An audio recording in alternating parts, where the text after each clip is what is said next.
you're posting, you're speaking, you're doing everything they told you would grow your business. So why is it not converting? Because visibility is only half the equation. Getting attention is easy. Turning that attention into clients takes strategy.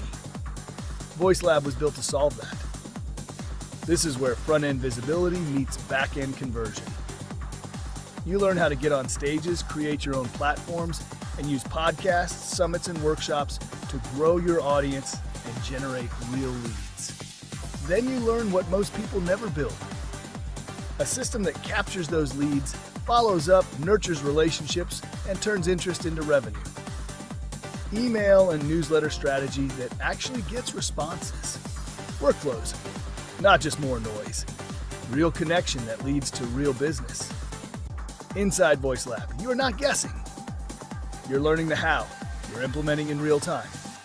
You're building a business that works even when you are not constantly chasing attention. Because here's the truth. If you don't have visibility, no one knows you exist. If you don't have systems, nothing converts. VoiceLab gives you both, so you can stop performing for attention and start building momentum that pays you back. If you are ready to grow your authority, expand your reach, and finally turn visibility into income, join Coleen Stubbs and Nicole Borghi in the VoiceLab. Scan the QR code, join VoiceLab Group on the School platform, and build the business that actually works. Alrighty, good morning. Welcome to Monday Morning Business Foreplay. You can all turn your cameras back on.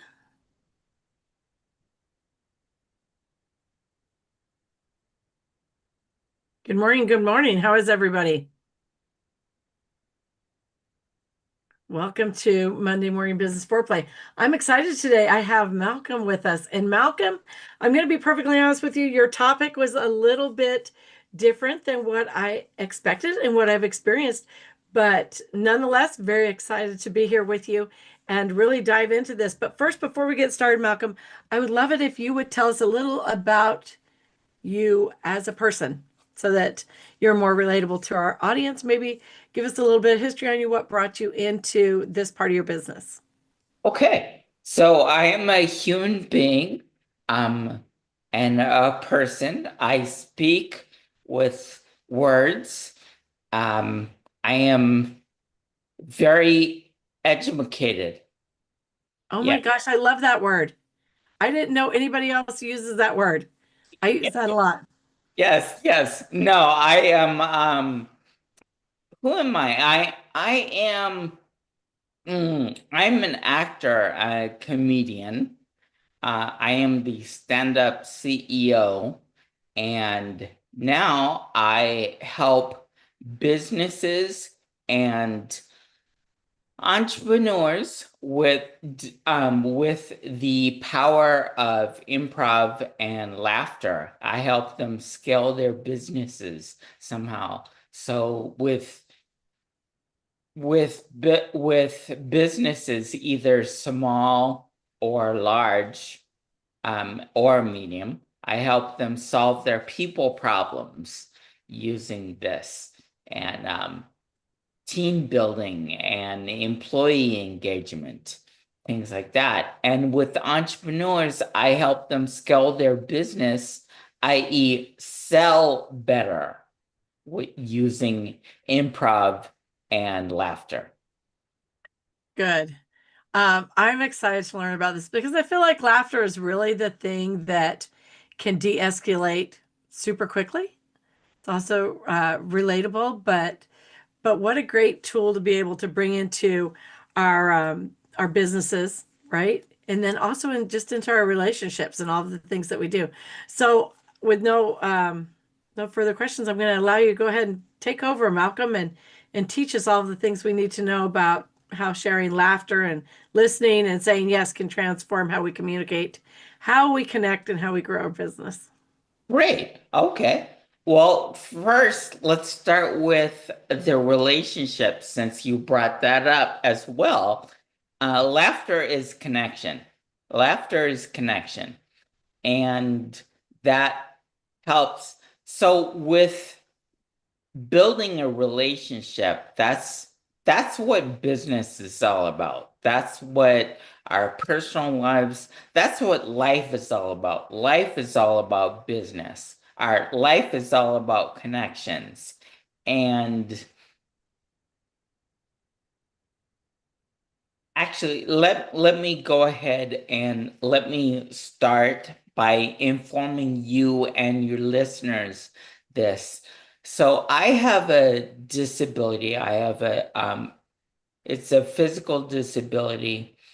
It affects my brain and how my brain processes information.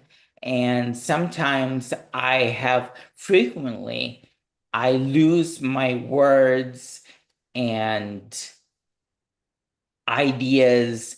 And so when I do that, I might pause for a while. I might start moving around and dancing around and calling things like Marco Polo, Marco Polo. That's just to find my words. So my words come back. And so if that happens, this is exactly what's going on. So bear with me. Good to know. Good to know. Yes. So anyway, going back to relationships. And so business is all about relationships. And improv is all about relationships. And the thing with improv, and you opened up the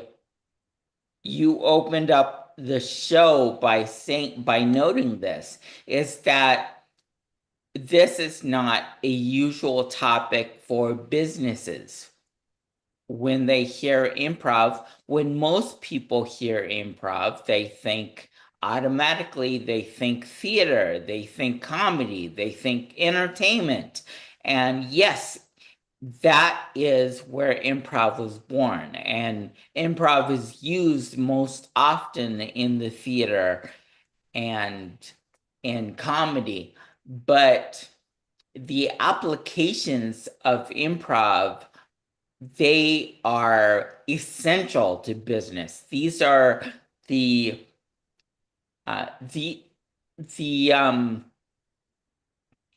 what you learn from improv, from applied improv. This is essential to sales, for instance. And I'm going to talk mainly to entrepreneurs right now and focus on sales, because improv, like sales is all about the relationships and the people that you know, like, and trust are the people that you buy from.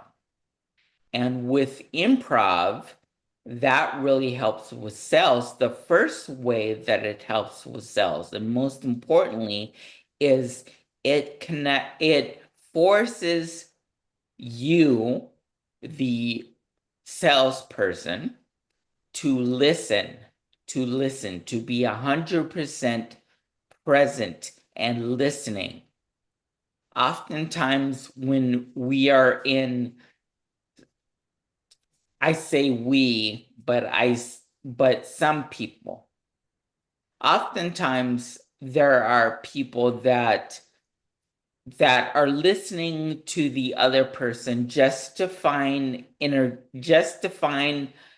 ways for them to speak. They're listening to respond. React. They're listening to react. They're listening to these objections to react to the objections. With improv, you are forced to listen, to respond. So the first thing that I learned with improv is a technique called yes and. And before I get into that, Coleen, I would like to go ahead and give you a little more of my background and how I came into improv, and then I'll go forward with how it helps with sales. So, I would as love that. I think one of the things you just said that really resonated with me is I've been in those conversations, right? Where you hear people, I don't want to say you hear people listening. That doesn't, where you feel the vibe that they're listening, they're hanging on, looking for a place to either interject or a place to escalate themselves. And you can, so it's not listening, that's not what I mean, but you can feel it. Has everybody felt that? You felt that sometimes in conversations and you're like, why can't I have the floor for a minute, right? So I totally agree with what you're saying, and I feel like that really resonated. Yeah, please do continue. Thank you so much. Sure, yeah. So I started as a stand-up comedian when I was in college. And when I first started comedy, this was so my going back, I started talking about my disability. When I was a child, when I was 9 years old, that's when I had this virus called Reyes syndrome, and it attacked my brain cells and my liver cells. And essentially, I had to relearn how to walk and talk. And so fast forward, now I'm in college and I'm starting my stand-up career, my stand-up pursuit. And when I first started, I wanted to be perfect as a stand-up. I worked, I wrote all the time, I practiced all the time. And what was most important to me is that elusive comic timing. Everyone hears time, comedy is about timing. And so I had it in my mind. I was looking at all the other comics and they talked fast.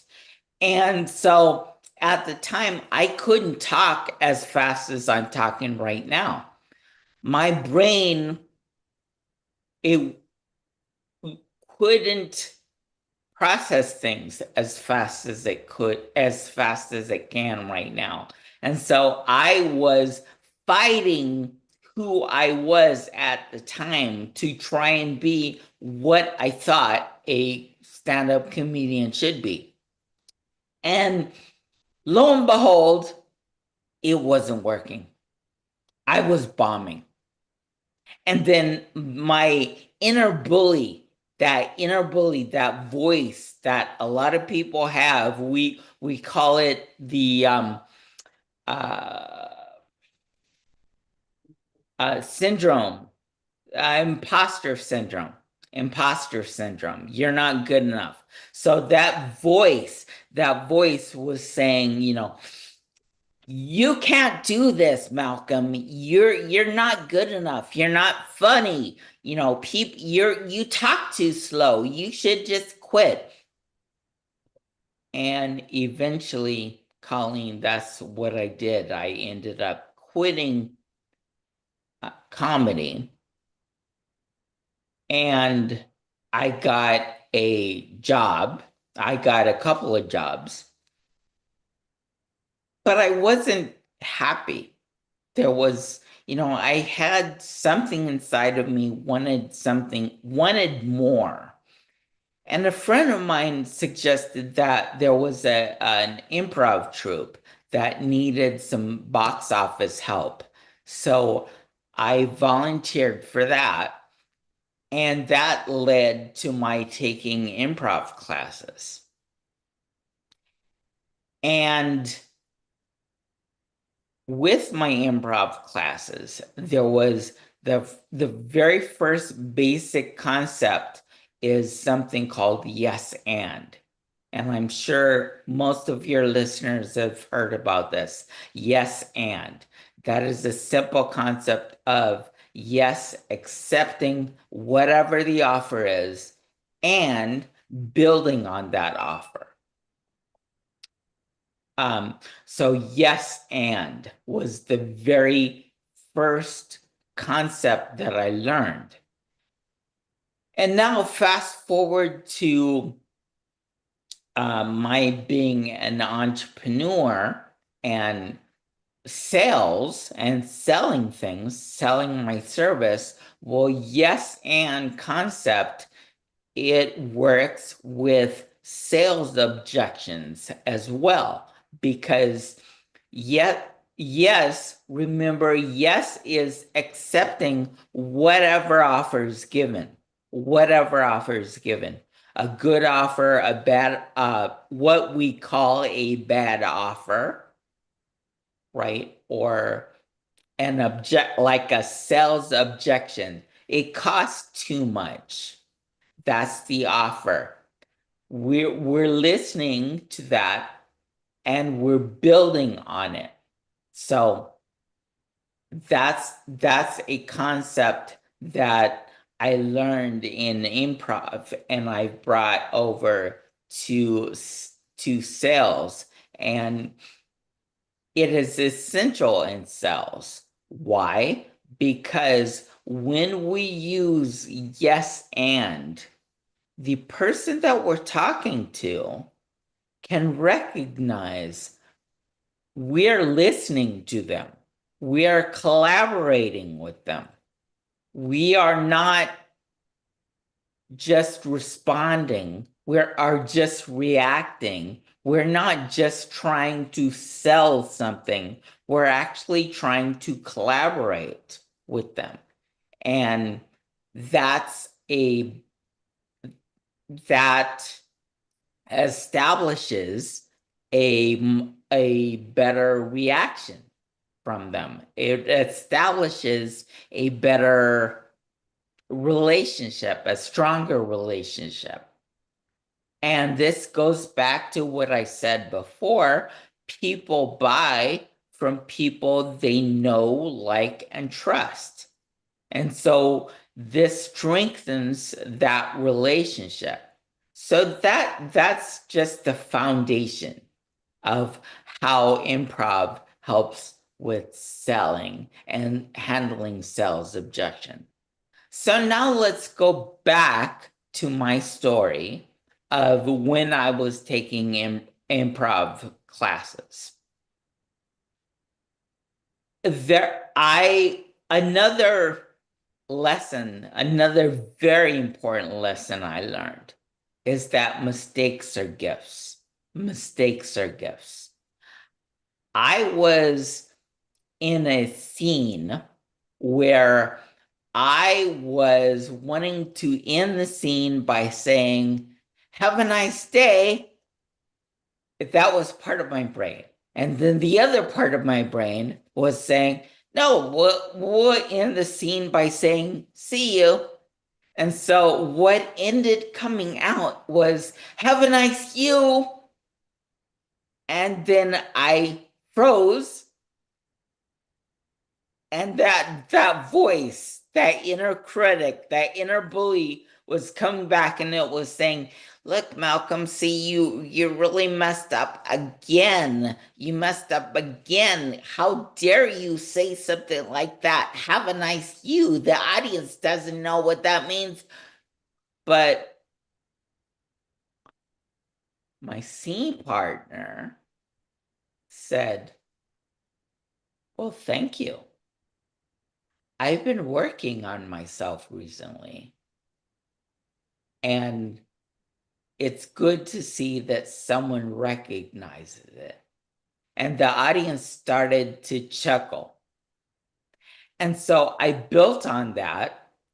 Yes, and I built on that, and I said, "Well, that's great, because yes, I do recognize you are working on yourself, and I really like the you that you are becoming. You are a good you." And the audience cracked up, right? So here was a mistake that I made, that through the yes and, we were able to build on that. And so this led to the lesson that mistakes are gifts. think going back to business, bring it back to business. So think, a lot of us know the story of 3M, the 3M, where the scientist was trying to create the strong glue, but ended up creating only a glue that could barely stick some paper together for seconds, and that was a failure. That was a failure. He thought, I failed. Fast forward, there was another scientist in the same company that used that creation and built what we all know and use today, the Post-it notes. Mistakes are gifts that eventually can be used. Not every mistake will lead to a Post-it note invention, but mistakes can be used. Every mistake is a gift. Every mistake is a gift. I love that, Malcolm. I'm just going to say I had a new you yesterday. I don't know if you find that punny, but I do, because it's the cutest you you've ever seen. Anyways, we raise sheep, so. Oh, I love I it. knew you yesterday. I found that funny, but she's adorable. That is funny. That is funny. Yes, thank you. Thank you for chiming in. Definitely. So we've got the yes and we've got mistakes or gifts. Another really, really important concept that I learned in that improv class that I bring over to sales, very important, is making your partner look good. So the whole thing about improv is to make your partner look good. There's a very simple warm-up game that we use. It's called word at a time story. Word at a time story. And basically, we are creating a story using one word at a time. And it works great in groups, but you can also do this solo as well. But right now I'm talking about working in a group. So the object is to create the most logical sentence.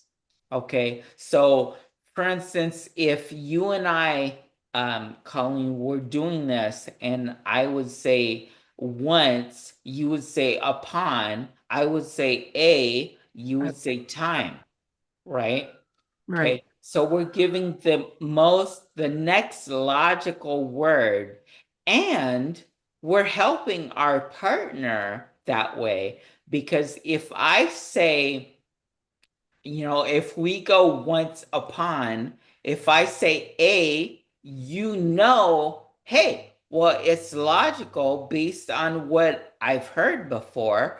I'm going to say time, right? And this concept, making your partner look good, it's crucial to the sales process. Okay, because when we are in that process, again, it's well, let me go back and say that people like us. So, Coleen, you like me based on how I make you feel about yourself when you're with me. Right? Absolutely. And so if I make you feel good, you're going to want to hang out with me. Right? If I make you laugh, I love the way that the way I feel when I'm with Malcolm. I want to be around Malcolm all the time. So you're with me all the time, right? Now let's take this to the sales process and that sales conversation that we're having. If we're making our client feel good, or our potential client, if we're making the person that we're talking to feel good in the conversation, they're going to want to stay in the conversation, right? And to take it a step further, if we make them feel good about themselves when they're with us, they're going to want to stay with us. They're going to want to stay with us for a long time. And as you know, I'm sure you know this, is that some people, it takes them 7, 8, 9, 10, 12, 20 hits before they actually buy from you. So the longer they're with you, the more chance you have of making that sale. Okay, Malcolm. So let's just say, I know this is going off what you're planning to say, but I just have a question about this. Let's say that I was a coach for somebody who's been traumatized, and so my goal is to make them feel safe. Right. Would that feeling safe be equivalent to the feeling good in this? And so what I should be doing in trying to get the sale or have them as a prospect is to be providing scenarios repeatedly where they feel safe, because that's the desired outcome they have, right? Is that how So that connection goes? talking with someone, trauma. So if I understand what your question is, you are asking about how you would take these same concepts and create the psychological safety that that you would want to That they're create. seeking, basically, right? Yeah, And with so them. Exactly. feel good is part, but that's very general. And so for me, I actually sell CRMs, and I sell the feeling of freedom, the feeling of simplicity, the feeling of control as opposed to chaos. And so every interaction that I have with my prospects my goal should be to provide an environment where they feel those things, and so that they're understanding when they work with me, they're going to feel more of that. Exactly. Exactly. Right. Exactly. So yes, I was trying to speak generally so Right. people can use their specific topic, and and see how this fits. But you're exactly correct. You're creating this atmosphere where they know, like, and trust you. They have that feeling they want to stay with you. And Right. Right. And so for Nicole's business is she's a summit and event planner. And so she wants people to feel seen and heard. And so that would be her safety net, her feeling she's trying to convey and share with them and mirror back to them while they're in the prospect position in her business. Um, Sarah, what would yours be?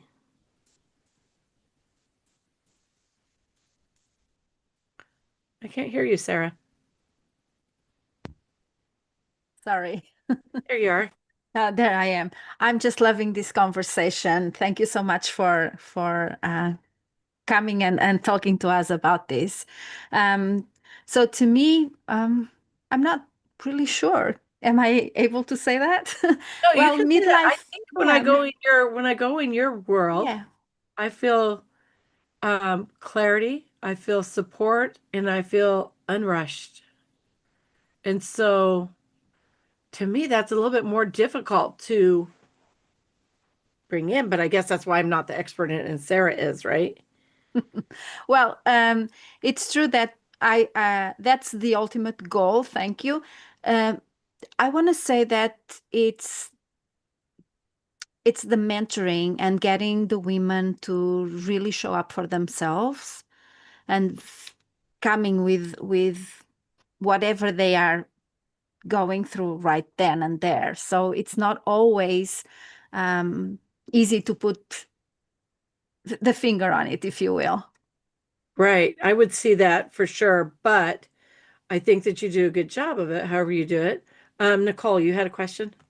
Yeah, thanks. I love this conversation. I want to say thank you so much, Malcolm. I mean, my inner geekdom is all over the place and super thrilled.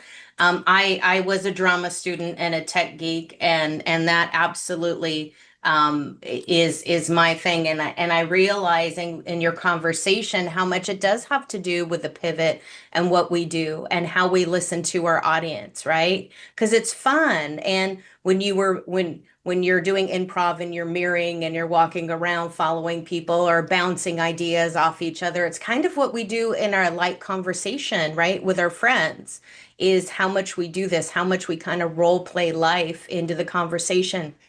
And sometimes getting on camera in a Zoom meeting with someone or talking one to one in a coffee chat or a Starbucks, if you're networking, you kind of forget that you're still supposed to have that exchange. You're still supposed to have that loving, fun exchange, because if it's not fun, it's not worth doing, right? You want to keep the motivation, and I think people kind of freeze up. I notice that it's hard to get it. I would love to hear your thoughts on when you're having a conversation, whether it's a get to know you call or a sales conversation. I would love to know from you what do you do to kind of get people to provoke it, even hosts, like just, as watching other people as host, stage host, podcast host.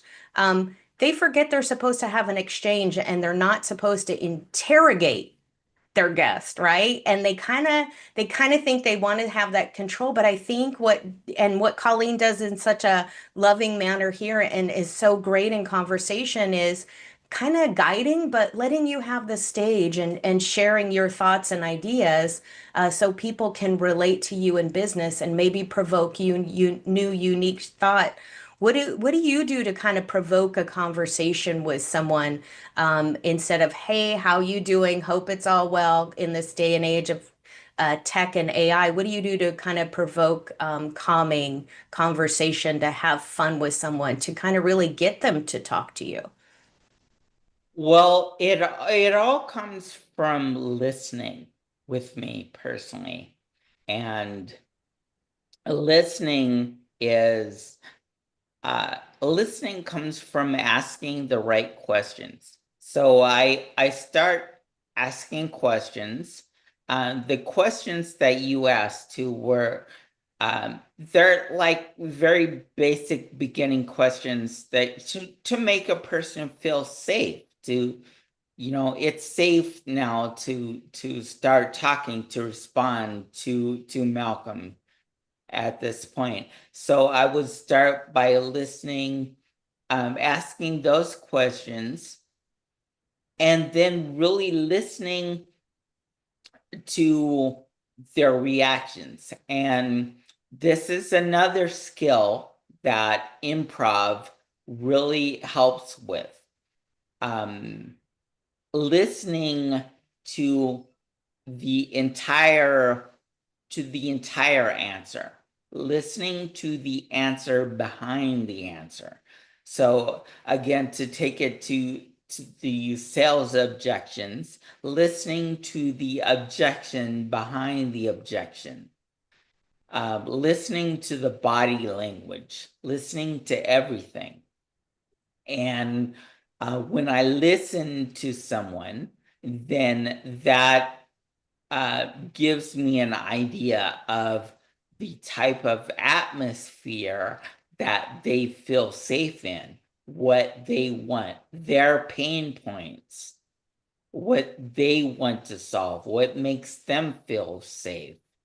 And so it just builds from there. So it's listening, and then it's yes and essentially it's combining a lot of these skills that I've been talking about.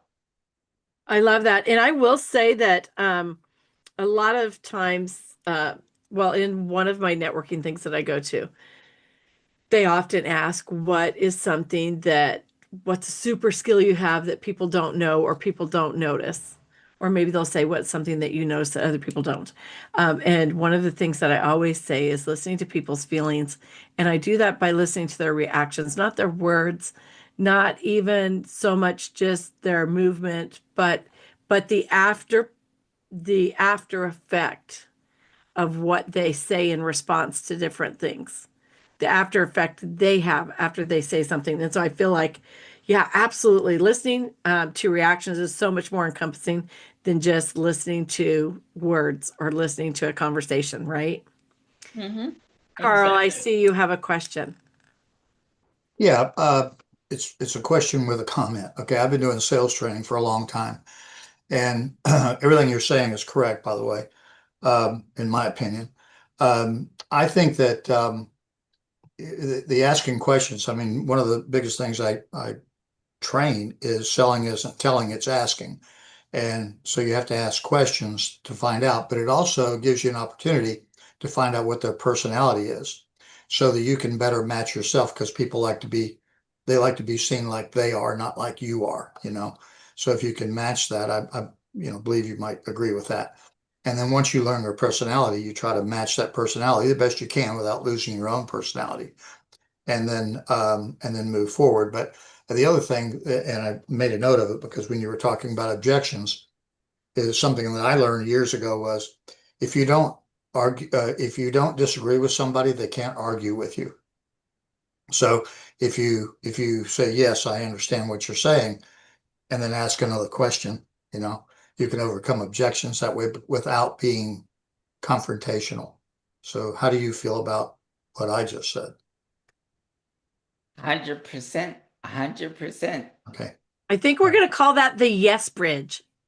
Right? Yeah, that's See the kind of yes what bridge. I guess you would call that. Yeah. It is a bridge, and it's an important bridge that we have to cross if we want to go from prospect to client, right? And so the yes bridge, yes, Yeah. and Well, being confrontational won't get you a sale, that's for sure. absolutely. You brought up something I wanted to chime on as well, Carl, is another thing in improv is status. That really helps us when we understand status and how to play with status. That helps in a conversation. So and when I say status, I don't mean always, high status meaning authoritative, and low status meaning you don't have any authority. You can be a low status and still be very, very authoritative. But it's just knowing that status and being able to change that status in the conversation. So for you, I can match, okay, I'm going to be higher status, just meaning that I know a little bit more about what I'm talking about. But now, I'm gonna give Carl some status, and I'm going to play lower status to that. And so that keeps the conversation going as well. Not only that, but going back to know, like, and trust, if you can feel, you might not know, you might not recognize that it's status game, but if you can feel that, and that I am actually there communicating with you and collaborating with you and allowing you to have more of a say, then that just creates the stronger trust in me and like in me, which of course in return is going to build that relationship that leads to more sales.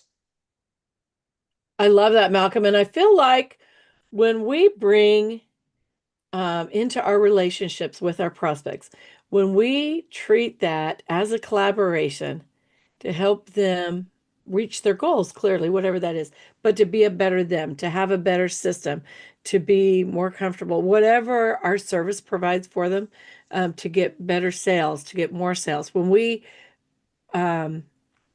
take the position that we are collaborating with them to get them what they want, I think that that becomes much more personable, much more relatable, and much more relationship oriented, which is what we need to be nowadays, especially in the trust deficit that we're in right now. So I feel like listening, integrating what they're saying, mirroring that back and forth, validating their concerns, even with a simple yes. I understand where it could seem that way, but showing that we're really listening. I feel like a few years ago we were really going through a here's our product, let's sell it and get going. Here's our product, sell it, get going. Going through the clients, like looking for lots of sales instead of looking for relationship based sales with clients that we want to have lasting a long time, right? Because I don't want my clients to leave. I pride myself on the fact that they haven't. The ones that I have stuck around and I have a good relationship with them. And I value that more than I do the monetary that could come from flipping clients, for lack of a better word, right? Mm-hmm. All righty. Well, I want to ask if anybody has any questions before I dive into my questions. Does anybody have any questions for Malcolm? Malcolm, do you have a lead magnet or something that you can share with us? I most certainly do. Yes. Will you drop that in the chat for a minute? I will. I Tell us will. about it. I'll tell you about it. So, what I have to give away is I have the ability to walk and chew gum at the same time. But can you rub your head and your tummy at the same time? Ah, now you're asking for a lot. Because I cannot do that. Yeah, I know. I can't either. That's wow. Wait. Yeah, I guess I can. But your hands aren't Magic going the right tricks. way. I can do it. I can do it. Magic tricks. Oh. So, laughterisconnection.com. What I have to give away is I have a video. It's a very short video of 3 different games that you can play either in a group or solo. You can play these solo and it works. It helps to establish a lot of the things that we've been talking about. So I have that video, and I also have I teach 4 virtual improv classes a week. 4 virtual improv classes a week. So not only do you get that video, but you also get a complimentary class to come and try it. And all you would need to do is go to laughterisconnection.com to go ahead and sign up and get that video and the invitation to the classes. Laughterisconnection.com. Okay, Malcolm, how long do we need? Like, if we get the video today, how long do we need before we schedule the class? You can schedule a class today. Okay, so we could watch it and be prepared right You away. can, yeah, you get the video right away, and you can also schedule the class. Very good. Okay, good to know. Okay, Malcolm, next question. Are you ready for my questions? Yes, ma'am. Okay, I'm gonna fire away. Here we go. Okay. What's one thing everyone in your industry is doing that you think is complete BS, and why are they still doing it? One thing that I think that people are doing is they are um they're not they're thinking they're thinking that improv, again, and I know I've said this, but really I think this is complete BS, is that people in the sales industry, in the business industry, in the coaching industry, they look at improv as something that is, it's not as essential as it is. They look at improv as, oh, that's nice. Those are games. That's nice. Improv is fun. Yeah, I like playing the improv games. They think of it as like an entertainment game thing that's very optional. Someday I can do it, maybe not, but this is as essential to you, to growing your sales conversations, to scaling your business, to divergent thinking. This is essential as getting your CRM. And so the fact that people still think that is, Coleen, what I think is BS. Yeah, I definitely feel like it's essential, but if you don't know, you don't know. And so you've got a lot of work cut out before you to educate people on that. I do a lot of advocating. Good. Okay, question number 2.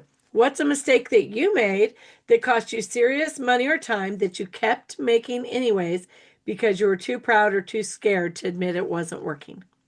Not showing up, hiding myself, not showing up and hiding myself, and not educating people about improv and the business connection.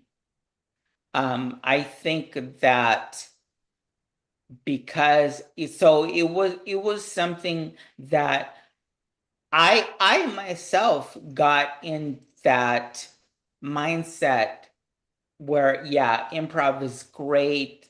It's really good and it's entertaining, and it's a great thing for relationships, but it's not great for business, and business people aren't going to see the essential need of this. And so for a long time, I hid myself and I hid that message over and over again. I kept doing that. And because I did that, because I made that mistake, I have lost time. I've lost precious time. Mm. I would agree with that. And I would think that it's so interesting that, and you're not alone in that. So many people hide for a long time. They're either not comfortable, not confident. They're afraid they're going to show up as a train wreck. And this is one of my favorite sayings. Somebody said to me, so what? The world loves a good train wreck. Go out there and do it. If you're going to do it, just go all in on it, right? Yeah. And I think that the world as a whole is a very gracious place. You have so many billions of people that need relationships and want real people, that it is a huge mistake to hide, no matter what's going on. And I've never been a hider. I remember when our family was going through a really hard time, and my daughter said, well, we started driving to church and I started crying. My daughter's like, oh, we're not going to church if you're crying. I said, Oh, yeah, we are, because we're real people. And if I were not crying, then this would not be affecting me. And hopefully I have it together by then. But if I'm in a situation where people don't understand or don't have compassion towards me, don't want to give me grace in the room to be human, then they need to leave. I don't need to leave. It doesn't make me wrong for showing up human, right? And so we need to show up with our mistakes and all, and just know that it's just a part of the process. There isn't a soul alive that is doing better than you that is going to look down on you for showing up in a human way. Mm-hmm. The people that are successful are cheering for you. And they're like, yeah, I was there. I understand. I've had friends that are there. Keep showing up, right? Not the people that are like, oh, why would you ever show up like that? Oh, get off camera, whatever. Those are people who haven't succeeded in life, who don't know what it takes, who haven't put in the hard work, and they have no place in being in judgment. And the door swings, they can leave, right? And so it is so important, so vitally important to show up for yourself and your business, but also for those showing up around you to cheer you on and support you, and also to give them courage to show up as their true self too.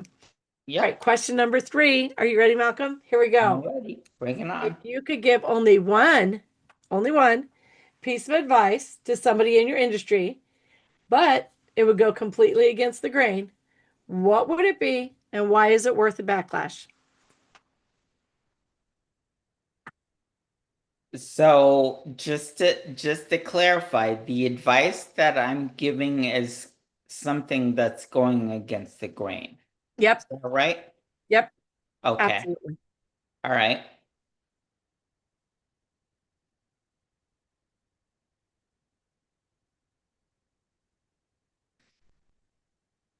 Oh, come on out with it. Well, I guess so it depends with against the grain. I am I'm struggling with the against the grain part. So I guess I'm a comedian, and as a comedian, we are rebels. I'm a rebel, and so I go against the grain a lot with a lot of things. In business, I think an against, well, here, I think of I can think of an example here. Okay. I'm a leader in Toastmasters International. I'm a president in one of my clubs, and in the club, there is, so I'm there's an evolving of the club, and Toastmasters International is one that has the history of Toastmasters International is this business, it's all about business speaking and preparing people for business speaking. And so there are certain topics, religion, sex, politics, that it's just not mentioned at all. And so I used basically, I invited one of those topics into a meeting, which is sort of going against the grain, challenging the status quo of Toastmasters. And I forgot the rest of your question, Coleen. I'm sorry. So I was just focused on that part. So that's the one thing that the one piece of advice you'd give someone in your industry that would go against the grain. Why is it worth the backlash? Why do you feel strongly about it? Okay, so I would say in general, so that was an example of what I did in Toastmasters. But in general, I would say go against the status quo. Whatever's happening in your industry, go against it. Make a decision, introduce something that is surprising, that is not within the status quo.